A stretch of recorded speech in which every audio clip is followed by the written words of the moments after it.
That's good. Oh, hey, hi. People looking. Yeah.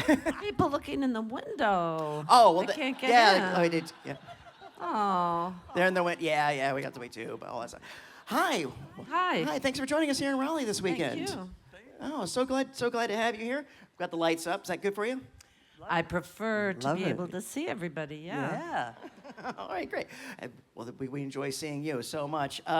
Just real quick, just get out of the way some individual stuff. In a perfect world, we'd be talking about The Kiss After Lightning and more Charlie Baltimore films, and that was the title for the sequel that Shane Wait, Black how do never you got know to. that? What? Huh? I didn't know that. Yeah. It was called The Kiss After Lightning. What? Does it exist? I think he just had a treatment or maybe an outline or something like that. Was it It was Shane. Shane? Shane Black. No way. I got to get in touch with. Cause Sam and I want to do a sequel. We all want that. Right to somebody. Let's get that going. And I love Nona's. Probably not. No, what? What? You knew what she didn't know, but go ahead. No. I love Nona's. Is there a sequel that I'm supposed to be doing? Oh, no, keep those lights on. Hey, where'd the lights go? We want to see our people. There we go. Thank you. No, I just saw Nona's recently and really enjoyed it. Wonderful Thank you. cast Thanks. and just it's a wonderful, sweet story. Made you hungry. Yes, it did. Very, very much so. Very much so. So. Let's get some of the boilerplate out of the way about this wonderful feature that you did. How did Thelma and Louise come about for each of you? How did Thelma Louise what? How did it come about for each of you? What was the casting auditioning process like? Well, you maybe know this, but Ridley Scott at first was just the producer, and there was a director, I don't remember who had picked Thelma and Louise, and that's when I read the script. Somebody said, "You got to read this," and it was already cast. Oh no, but I kept track of it, and then that fell apart, and Ridley hired another director, and my agent was calling it. And he said, "No, that director already has." So there were 3 sets of Thelma and Louise before it was us. I think it was 3. It was either 2 or 3. What are you talking about? She's doing her job. And then, so for a year, my agent kept track of all of this. And finally, Ridley decided, nobody has the vision of this that I do. I'm going to direct it myself. And so I was, because of the enthusiasm I had shown all that time, I got to meet with him. Yeah. Woo! And Thank God. I live in New York, and my agents were lame, and I knew none of that until I got a phone call saying, "Would you like to be in this? Which part would you like?"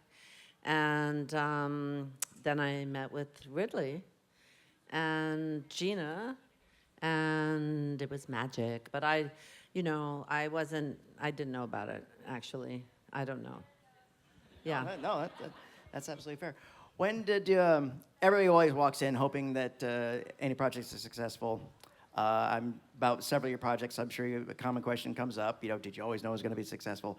When did you realize that Thelma and Louise had hit on so many marks? When did you begin to realize, wow, we've got really something here? Immediately when it came out. Immediately. I mean, I don't know how many of you are old Except enough. there was a lot of pushback. There was a lot of pushback. It was an anti-male film, Right. pro-suicide, all this bullshit when Yeah. it first came out. Oh, It yeah. kind of grew into an iconic whatever, Right, but right. that's not what happened initially. But it No. did make a big splash. That's how we got did. on the cover of, what were we on, Time Magazine? Time Magazine, like 2 weeks after it came out. Yeah. And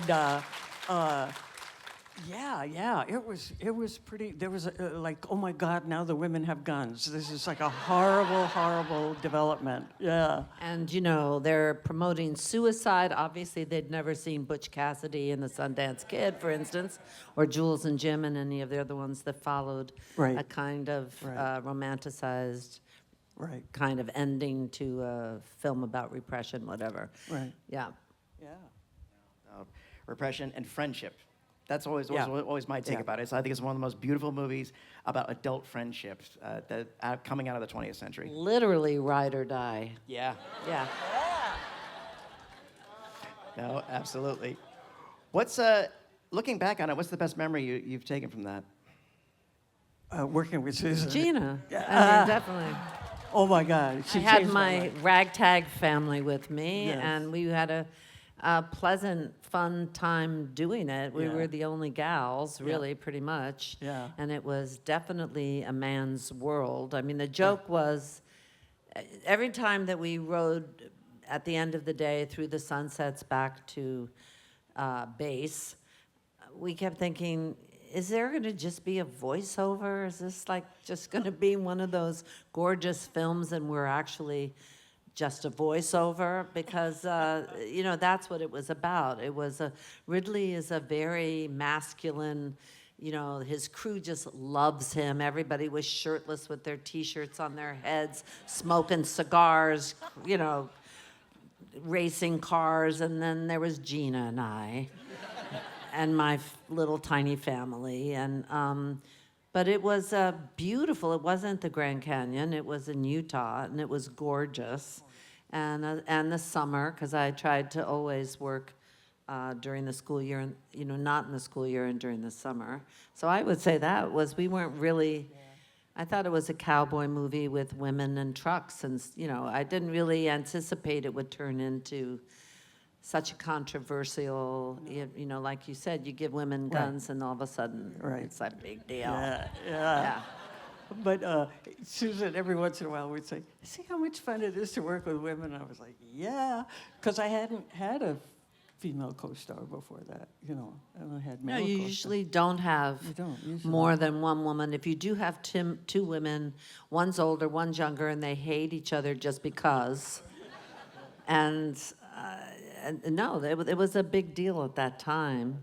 I think after us, there was a slew, not of women buddy films, but of all those great comedians who wrote a lot of like Bridesmaids, and there was a whole slew of really First funny Wives Club, yeah. First Wives Club. There was a lot of that kind of thing, but they thought that it would be a big breakthrough of women's films after that, but it didn't really happen, did it? I don't think it didn't really happen. I think it moved the needle as far as like awareness, but of course, and both of you know this more than I do, that the entertainment industry is not reactive as it should be in those situations. Yeah, Callie Corey told me, I don't know if I told you this, that she had a writer friend who went to a studio to pitch a movie about two women, had no relationship to this at all, and they said, no, but there's already been Thelma and Louise. In other words, it didn't help that go forward. It killed the idea of two women checked starring. that box. We're done. Yeah, I was like, We already did that. Well, Yeah. two women has been done, so no, it has to die. we did the lady film, but we're fine. Yeah, we're good with it. Oh, gracious. Well, before I go out there and start taking some of the awesome questions, on behalf of myself and our audience, I just want to thank you both. I want to thank you for your talents, your professionalism, your activism, and your performances that you both brought throughout your entire careers. You have a wonderful body of work. You have brought such entertainment, delight, joy, tears even, to so many people. Thank you. Thank you. Thanks.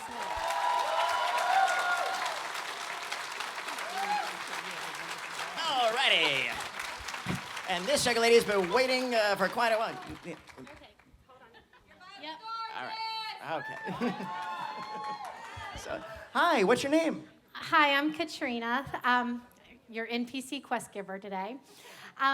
So first off, yes, thank you so much. Patty said it best when he said, thank you for providing that. You ladies, when that movie came out, every woman in America grabbed her best friend, Ride or Die, and hugged her and said, we're the one, we're going to go down, brother or not.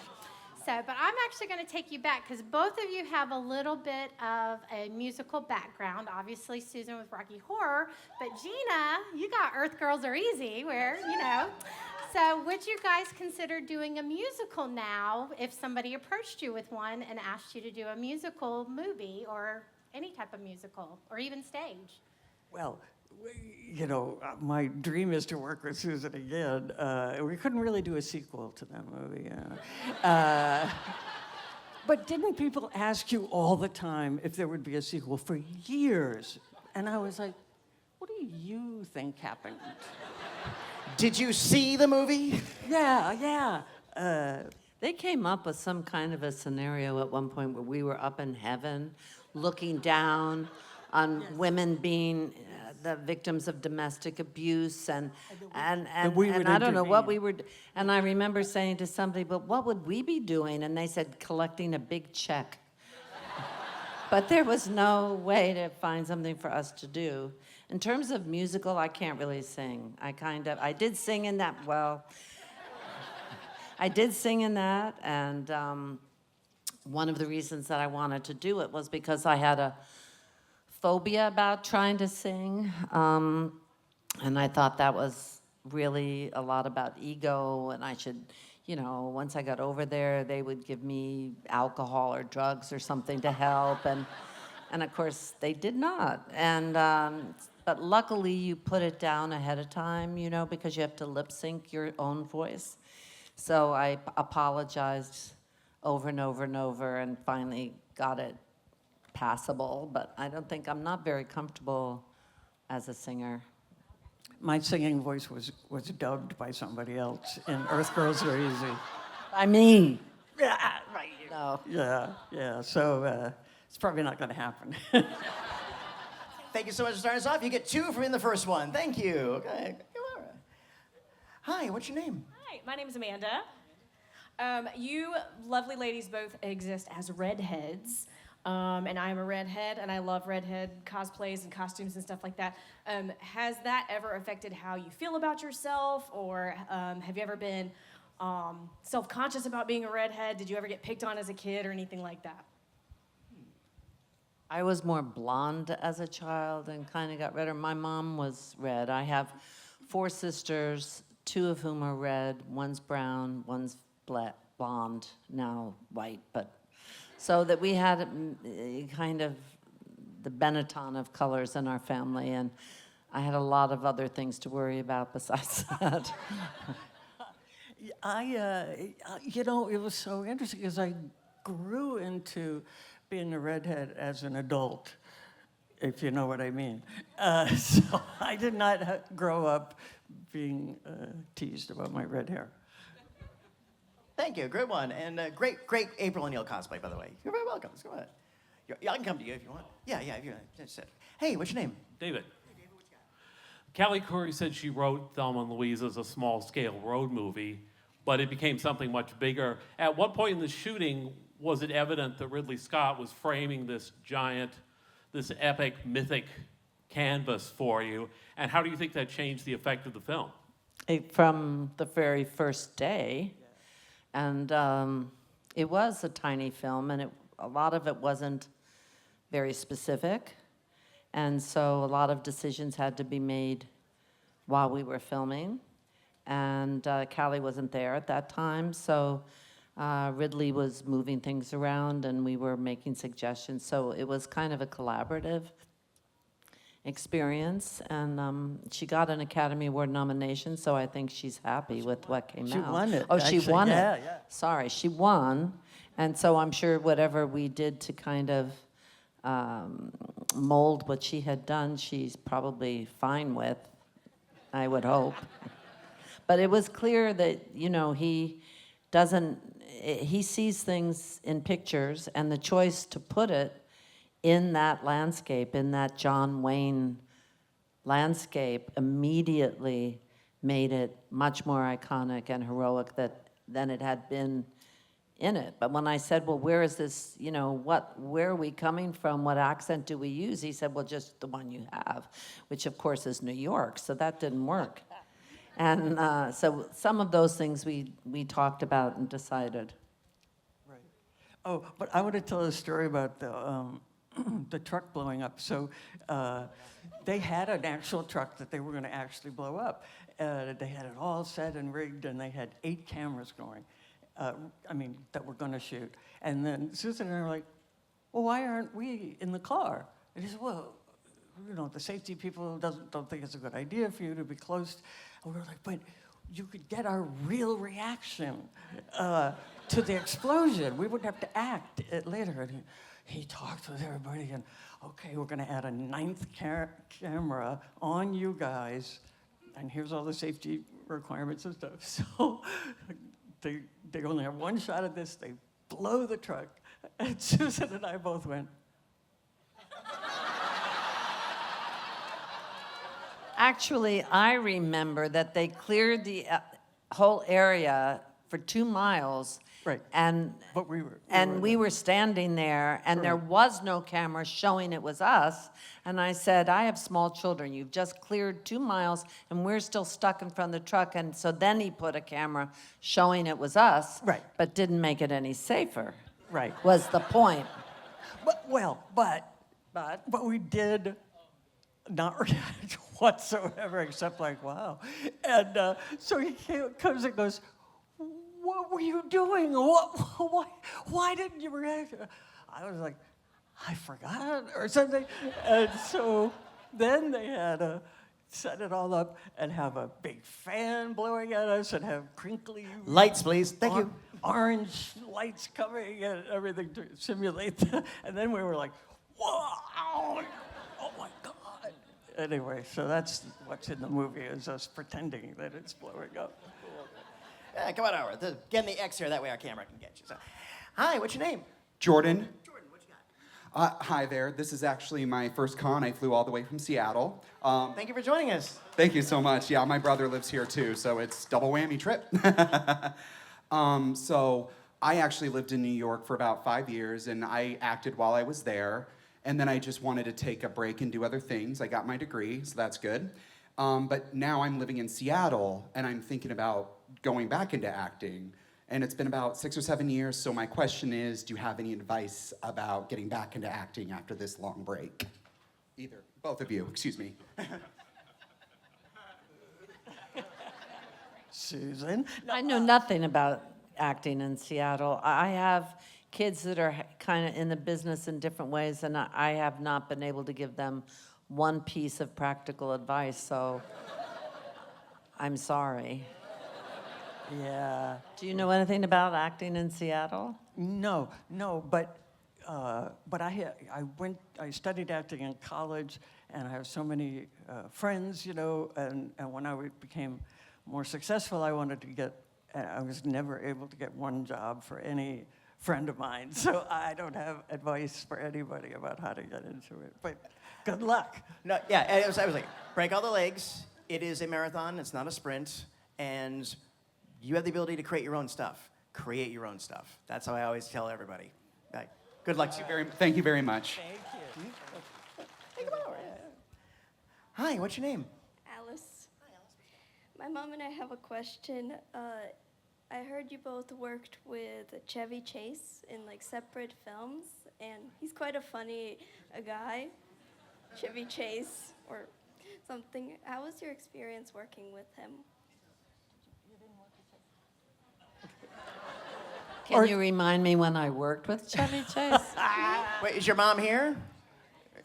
Mom? Mom? What Where you at, movie Mom? did I work What with Chevy movie? Hold on, hold Chase? Do you think I'm Sigourney Weaver? Yeah, it is. Yeah, what? I'm not. We're not calling you out. We're just generally curious. No, I'm just. What's your name? I could have done it and not Millen? remember. Milena. Okay, Milena. So you think, for the audience, which one did Geena work with? Which one did Susan work with? I thought if you had, in foul play, if you had experience to work with him, Well, yes. you work in Fletch. I worked in Fletch. Yeah, right. but I thought online they're saying that the Susan have experience to work with him in foul play, but I'm not sure if that's correct. I got a Christmas card from Anyway. him once. But I don't think I Okay. don't remember that. I love your worked Yeah, with him. well, I'm seeing the Does Google anyone else? aggregation that says that you may have been in. I don't know, maybe in the film. We'll look it up. We'll look it up. All right, but it was, Somebody Googled Chevy got- Chase She does. and look on his and tell me if I was in a movie that maybe we weren't in the same scene, but he was. Susan Sarandon and Chevy Chase have appeared together in the 1978 film Foul Play. In the movie, Susan Sarandon plays a supporting role while Chevy Chase and Goldie Hawn were the leads. That's what this... Now, the internet is not 100% accurate, so... You weren't in Foul Play?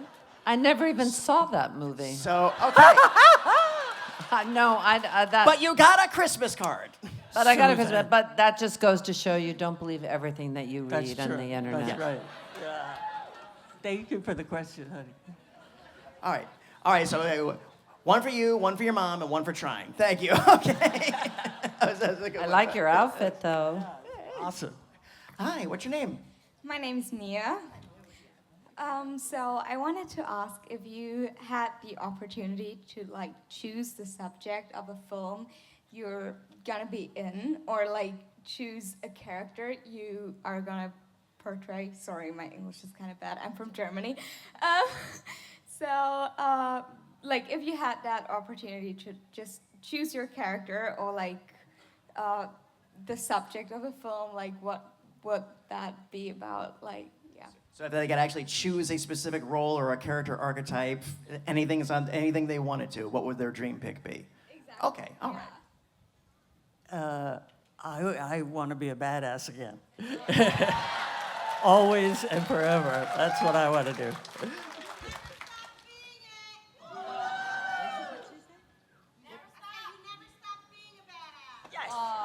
Yes. Hold on, you're getting candy for that. Is that what you're giving out, candy? Yeah. That's sweet.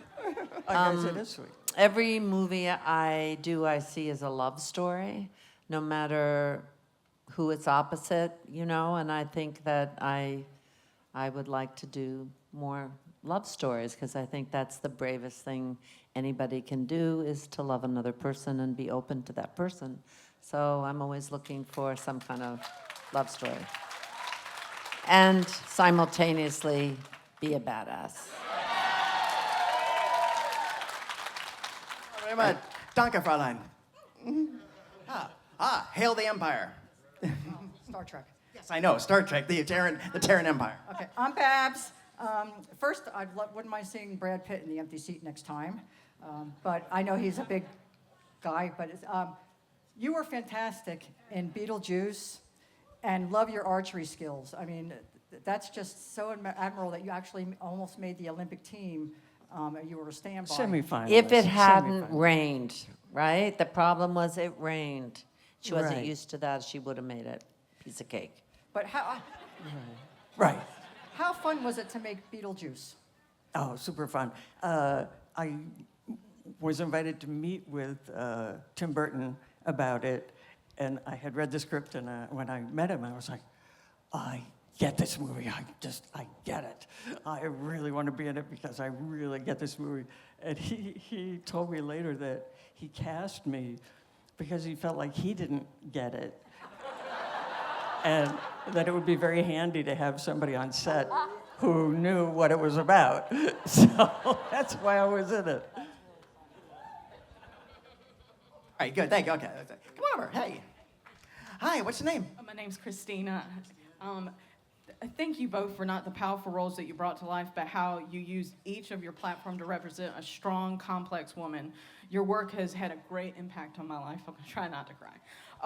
I'd love to know, is there any woman in your life, personally or professionally, who has shaped you, who you are today, and whose influence you carry with you? I think Sister Helen Prejean, who I had the honor of playing in Dead Man Walking. When she gave me the book, I don't know if you know that I found the book, and I pressured Tim for over a year to do it. He wasn't down at first. And so that gave me quite an opportunity to be close to her, and we're still very close. And what I've learned from her about tenacity and kindness and compassion, I'm very, very grateful for her in my life. Not just for Dead Man Walking, and so happy that it turned out as well as it did.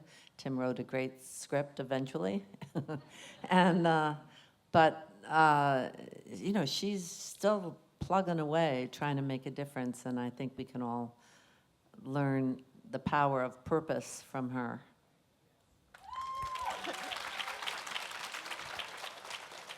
For me, and I hate to keep doing this to Susan, but it's Susan. She absolutely changed my life profoundly because I had always been an incredible people pleaser, you know, and my memoir is called "Dying of Politeness," because I would have, and so. When I met Susan the first time, it was just going to be a meeting between Susan and I and Ridley, and to see if anybody had any thoughts or little changes or something they were thinking about. And so we, and I was dazzled, you know, to meet her. And so we crack open the script, and I swear it was the first line. And Susan said, "You know what, this first line I have, I don't think we need it." And I was like, what? I mean, I never said anything that wasn't prefaced by, this is probably a stupid idea and maybe we shouldn't do it. I don't know, but do you think we could possibly? Whatever. And the whole time that we went through the script and then through the movie, it was like I had never experienced a woman who didn't apologize for existing. And it was incredible. Yeah. It absolutely changed my life. And I'll tell you a funny thing that happened, which you may remember. We were heading to lunch one day, and Ridley caught up to me and said, hey, you know that scene this afternoon? You guys you're just driving and you're feeling so great and full of yourselves. And what would you think about, you know, sitting up on the back of your seat, passenger seat, and just, you know, take your T-shirt off and wave it around? And I said, I think they need me to have lunch, so I'm just gonna go have lunch. And I found Susan, who was already sitting down eating, and I said, Susan, in the scene this afternoon, Ridley wants me to take my top off. And she was eating. She said, oh, for heaven's sake. And threw down her silverware and goes and finds Ridley and says, Ridley, Gina's not taking her top off. And he was like, oh, okay. And she goes back to eating. And I'm like, when will I be like you?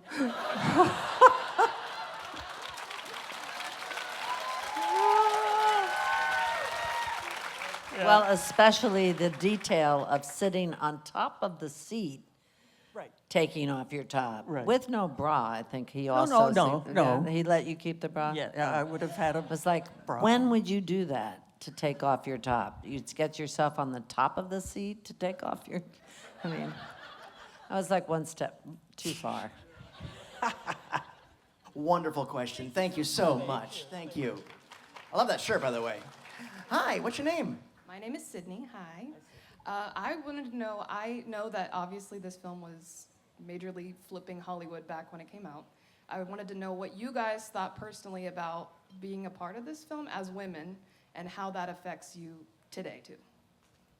You know, I like to have fun. I just thought this is a great chance. I get to work with another woman. We're going to be in a great location. We're badass, as you said. You know, we get to do stuff. So I wasn't thinking that it was going to be what it turned out to be at all. You know, I just thought, yeah, how great. This is how we spend the summer. Take my kids. You know, we'll have a great time. Loved Geena, loved her work. Ridley, though he wasn't known as a woman's director at that time, I knew he was a visionary.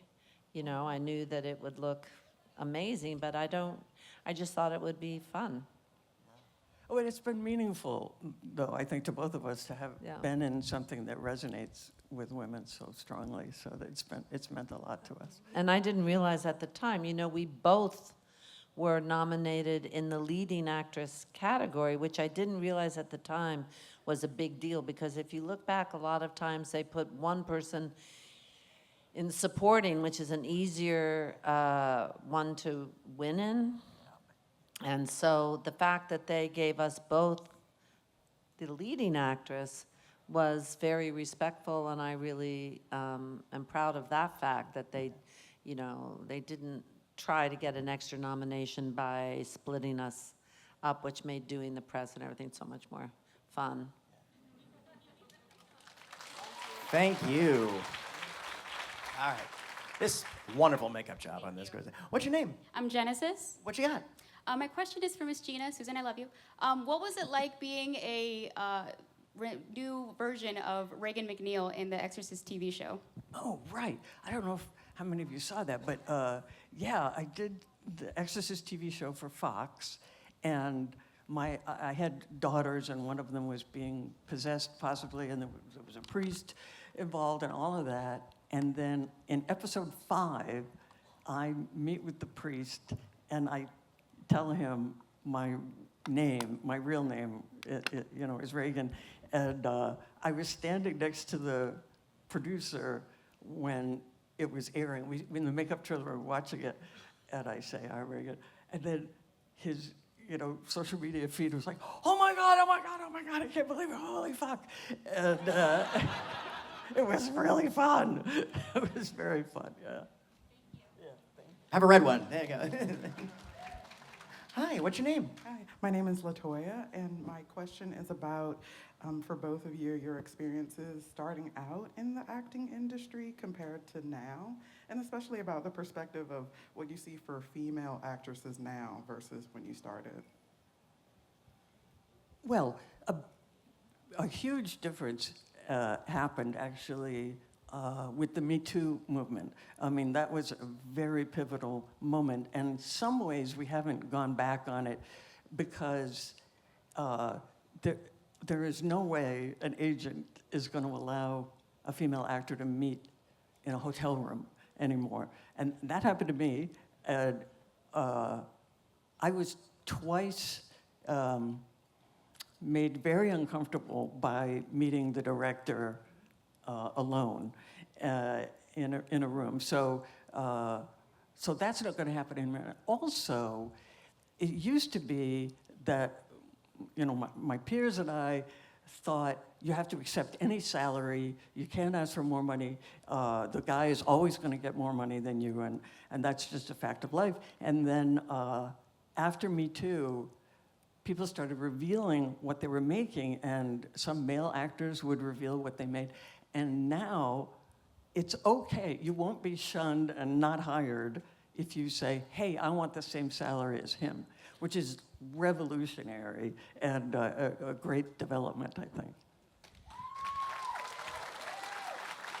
But also, Geena, talk about all your research in your company and how that has affected things. Go for it. So I have a research institute. We're now in our 21st year, and thank you.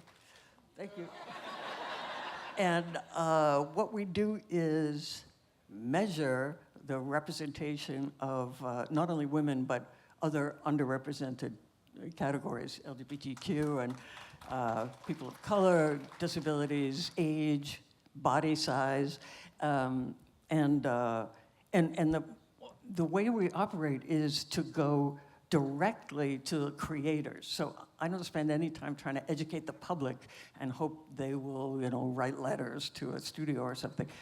We just go privately because they have no idea how bad the ratios are. When we started our research, the percentage of lead female characters was 11%. And in children's TV and children's movies, for every 3 male-speaking characters, there was 1 female-speaking character. Anyway, we've made tremendous progress in all those numbers since then because it was unconscious bias. They did not know. In fact, when I was talking to people about it, when I first noticed the discrepancy, they would very often say, "That's not true anymore. There's been Belle," or "We made Shrek." One female character. Well, there was chest of drawers that was female, I think, in Beauty and the Beast. But people literally thought one female character, you've covered women.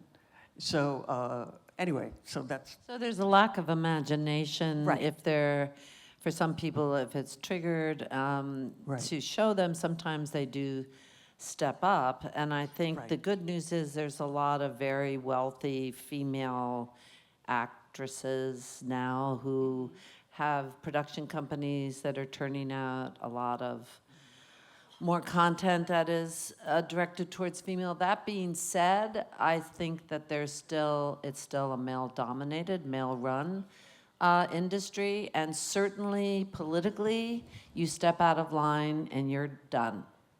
So I mean that in terms of being outspoken about anything that is controversial or speaking out in terms of minorities. There is, my experience has been that it is punishable by being fired. So, and your work being taken and your representation taken. So I wouldn't say that we're living in a time of freedom within the industry and a resurgence of imagination, as we can see by the huge amount of remakes that are being done. But there are a lot of people that are making wonderful little films that tell stories that should be told, that involve a lot of different kinds of people and a lot of different kinds of love and a lot of different kinds of challenges. And so in that sense, even if the machine doesn't accept you, I think there are ways to persevere and tell stories and give people the chance to hear truths maybe that they're not hearing. Very wonderful question. Thank you so much. Ride or die. Ride or die. Ladies, we're just about at time. What I would love to ask is any upcoming projects in the works that you're allowed to share with us? Yeah, I shot a series for Netflix called The Burrows. It's not donkeys.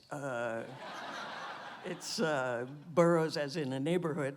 And not rabbits. And not rabbits, yes. Not people who burrow. Anyway, it's coming out next year, and it stars Alfred Molina and Alfred Woodard and myself and a bunch of other great people. And it's produced by the Duffer Brothers, who did Stranger Things. So Yeah. it's yeah. So yeah, high hopes for that. Wonderful. I did a little teeny film. That's